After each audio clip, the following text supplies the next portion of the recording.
ICC ও এসসির ইভেন্টগুলোতে knockout stage নিশ্চিত করার ক্ষেত্রে গেল কয়েক বছর ধরে নানা রকমের সমীকরণ মেলাতে হচ্ছে নাজমুল হোসেন শান্তদের। ব্যতিক্রম নেই এবারকার চ্যাম্পিয়ন্স ট্রফিতেও। চ্যাম্পিয়ন্স ট্রফি থেকে বিদায় ঘণ্টা বেজে গেলেও এখনও সমীকরণের মারপ্যাচ পিছু ছাড়েনি লাল সবুজের প্রতিনিধিদের। ভারত ও নিউজিল্যান্ডের বিপক্ষে পরপর হারায় টুর্নামেন্টের দ্বিতীয় দল হিসেবে গ্রুপ পর্ব থেকে বিদায় নিশ্চিত হয়েছে টাইগারদের। আগামী ২৭ ফেব্রুয়ারি পাকিস্তানের বিপক্ষে ম্যাচটি কেবল তাদের নিয়ম রক্ষার ম্যাচ। পাকিস্তানের জন্য একই শর্ত, টুর্নামেন্ট থেকে প্রথম দল হিসেবে বিদায় হয়েছিল তাদের। দুই দলেরই এই শেষ ম্যাচে হারানোর কিছু নেই, কেবল অপশন রয়েছে সান্ত্বনার একটিমাত্র জয় বাগিয়ে নেয়ার। তবে দুই ম্যাচ হারলেও সমীকরণ কিন্তু শেষ হয়ে যায়নি বাংলাদেশের জন্য। এখন তাদের সামনে সমীকরণ প্রাইজ মানি বাড়িয়ে দেশে ফেরার।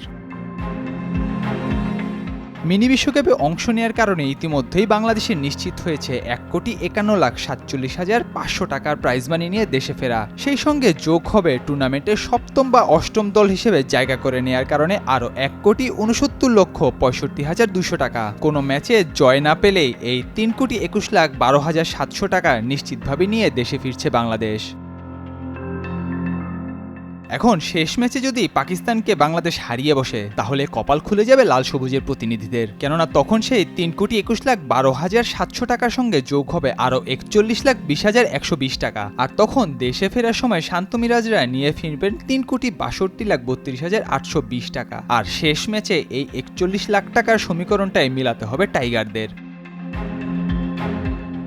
২০১৭ চ্যাম্পিয়ন্স ট্রফির তুলনায় এবারকার প্রাইজ মানি ৫৩% বাড়িয়েছে আইসিসি। এবারের আসরে থাকছে মোট ৬৯ লাখ মার্কিন ডলার অর্থ পুরস্কার। বাংলাদেশি মুদ্রায় এর পরিমাণ ৮৩,৬১,৪২,০০০ টাকা।